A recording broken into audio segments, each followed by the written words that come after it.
We're going to continue to play with some quadratic functions tonight and perform some wild transformations to these graphs and kind of tweak some numbers, throw some numbers in here and there, and see what happens to the graph and what kind of impact they have based on where we put them. But tonight we're going to talk about vertical stretching or vertical dilations of these functions.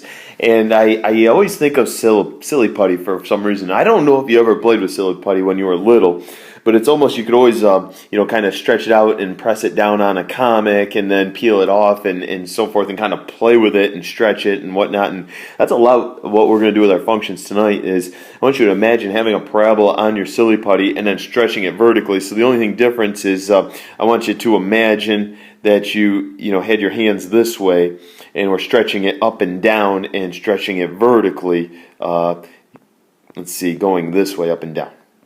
Just a quick little recap before we go too far. I want to re-examine what we've done the last couple of nights. 2 nights ago we talked about how to shift different parabolas. Both we shifted them vertically and we shifted them horizontally. And in the midst of that discussion, we talked about how to complete the square and so forth. And then we talked about, just last night, we talked about how to reflect parabolas, and specifically across the x-axis and the y-axis, and the location of that negative being so important. So we've done our shifting, we've done our reflecting, and now we're going to do our stretching or our dilations, and that's what we're going to get into here. So today we are going to stretch or compress. Those are the two things we're going to focus on: stretch or compress a function in the vertical direction. Emphasis on vertical, and that's why on that last picture with the putty we spun it around. And this is known as vertically dilating a function. Vertically dilating a function. That's what we're going to call what we're doing today. Alright, so they want us to consider this function for f of x right here. And it's x squared minus 4x minus 5, a very well-behaved parabola. Very well-behaved quadratic function, and they threw out these two new ones. G is defined as 2 times f of x, and h is 1/2 times f of x. Okay, so this is our exploration for the day. And when they said that g of x was 2 times f of x, I decided that was 2 times, and I'm going to make my entire substitution here. I'm going to substitute the x squared minus the 4x minus the 5 right in for my f. So g of x is really 2x squared minus 8x minus 5. Okay?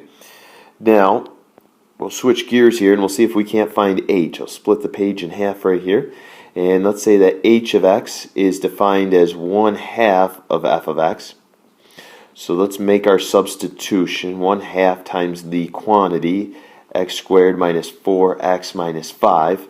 And then let's just go ahead and distribute the 1/2, and some of the numbers won't be as friendly as others. We got 1/2 x squared minus 2x minus 5/2, or you could call it 2.5 if you want.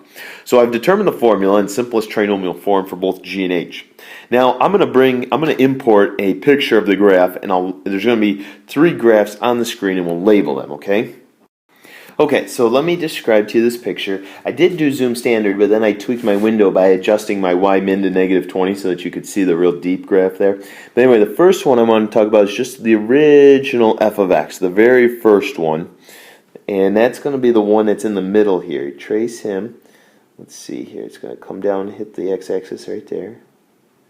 Alright, I'm going to be real careful. He's the one that's always in the middle. Always in the middle. Okay, now, let's do g of x, which was the blue guy. Alright, g of x is the one that starts inside, crosses the x-axis at the same point, but then goes really, really, really deep. Alright, and then coats up this way. So that's the blue guy is g. And then last but not least, h starts wide, but then is the shallowest of the graphs and finishes wide. So there's my h. Now, one thing that you'll notice is that they all have, what do they all have in common? They all have the same x-intercepts in common. Those were not adjusted. But other than that, it was just like playing with a silly putty. If we started with the black graph and stretched it vertically, we ended up with the blue graph. So the blue guy is what we call a stretch. Whoops, yeah, spelling again. Okay, and then the red graph is what we call a compression. All right, we're going to compress that graph. Okay, let's scroll down and take a look at another question here, building on that one. Let's see, what else? They want me to use the minimum command. That's where we go to the second trace menu, which is actually, that's called the calc menu.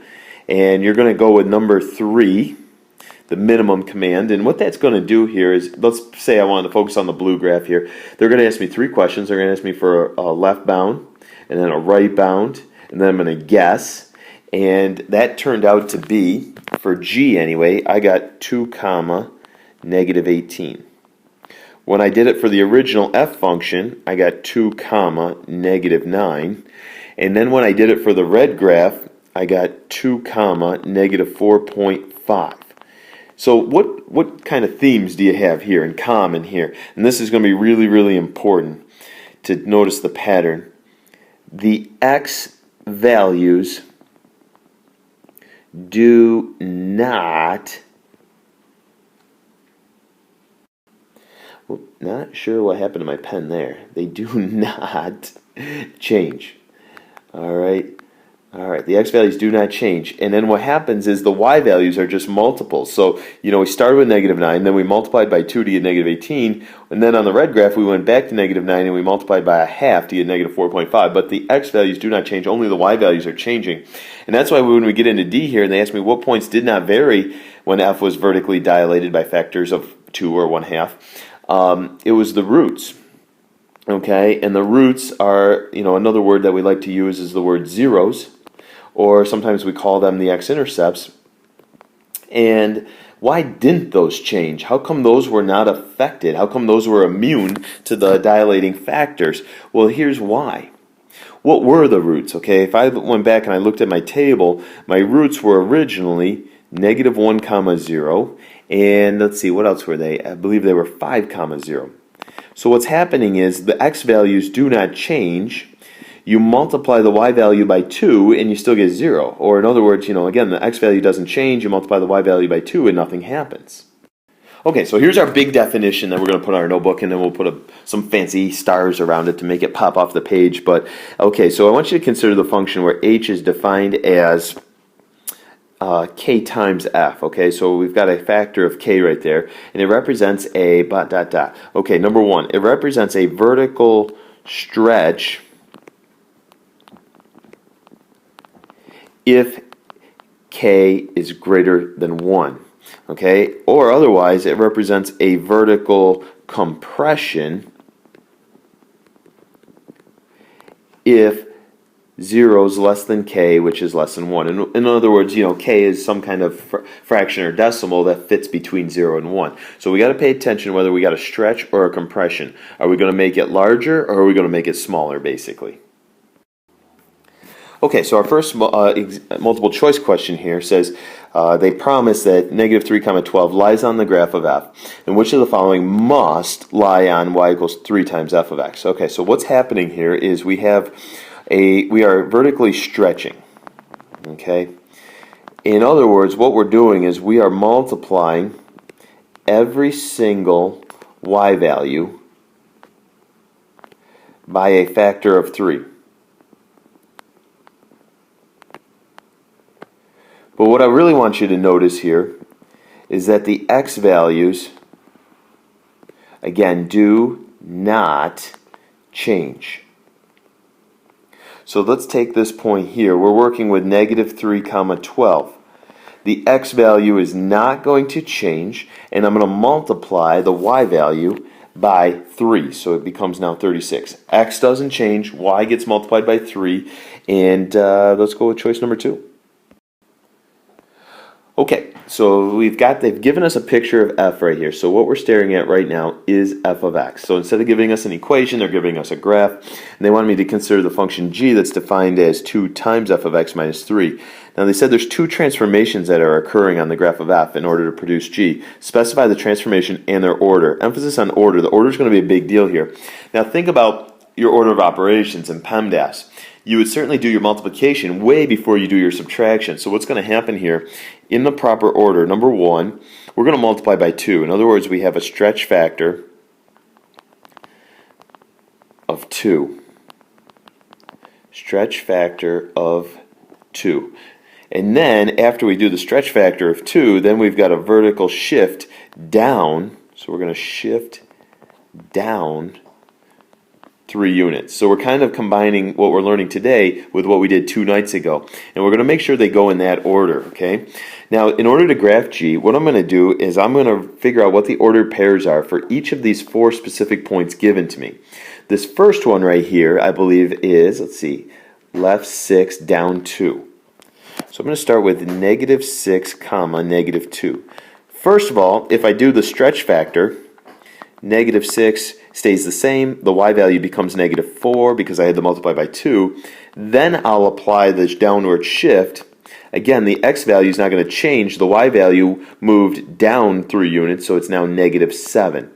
Now, throughout that entire process, the x value was untouched and unchanged. All right, and let's see. I'm going to plot that point, and it's going to down 3, 4, 5, 6. It's going to be right there. Okay, change colors. This next point right here, I believe, is negative 3, negative 3, positive 2. If I do a stretch factor or a dilation, the y-coordinate becomes a 4. And then if I shift it down 5 units, I end up with negative 3, comma, negative 1. And, oops, I'm sorry, positive 1. A little trouble subtracting there, so that's going to put me right there. And let's switch colors again. This point right there is 2, comma, 1. Stretch factor gives me 2, comma, 2. And a downward shift gives me 2, comma, negative 1. And that's going to put me right there. All right, let's see if I can find one more exciting color to play with here. Maybe pink. Let's see what pink shows up. All right, the last point right there, it's kind of pinkish, is 5, comma, 5. If I do a stretch factor, that gives me 5, comma, 10. And downward shift gives me 5, comma, let's see, 7.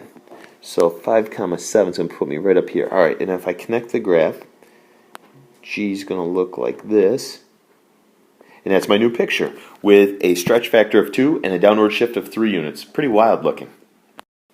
All right, this exercise 4 might be the wildest, craziest one we do. So do your best to hang with me here. So they said we've got H has a domain that's unspecified, but the range is from 2 to 10. In other words, they said the y minimum is equal to 2, and they're saying the y maximum is equal to 10. I kind of like this color. It's kind of growing on me here.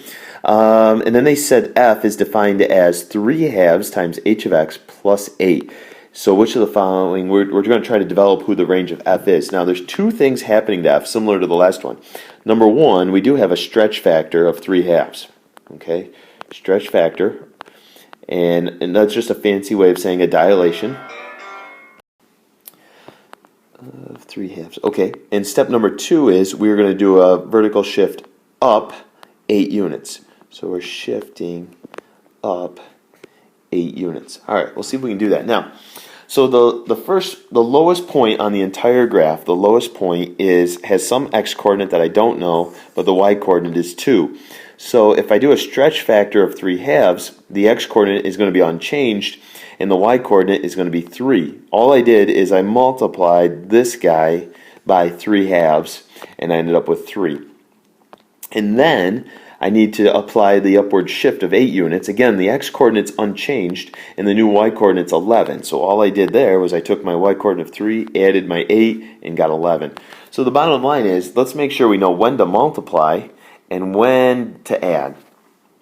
All right, now the highest point on that graph has some x-coordinate that I don't know again, but the y-coordinate is guaranteed to be 10. So on that particular ordered pair, if I apply my dilation, let's see, if I multiplied the 10 by 3 halves, I would get 15. And then if I added my 8 units, I'd now be at 23 for a height. So what I'm going to do is I'm going to say my new range is as low, my y min's 11, and my y max is 23. All right, last one for the night. We're coming down the home stretch. Way to hang in there and finish strong. As soon as I saw this function h, I said, all right, there's 2 things happening. We've got our stretch factor. Let's squeeze that in there. I don't know how to spell. Stretch factor of 3 units. In other words, we are multiplying by 3. And then we're going down 5 units. We're shifting down 5. So what's going to happen is I got a y-intercept of 12.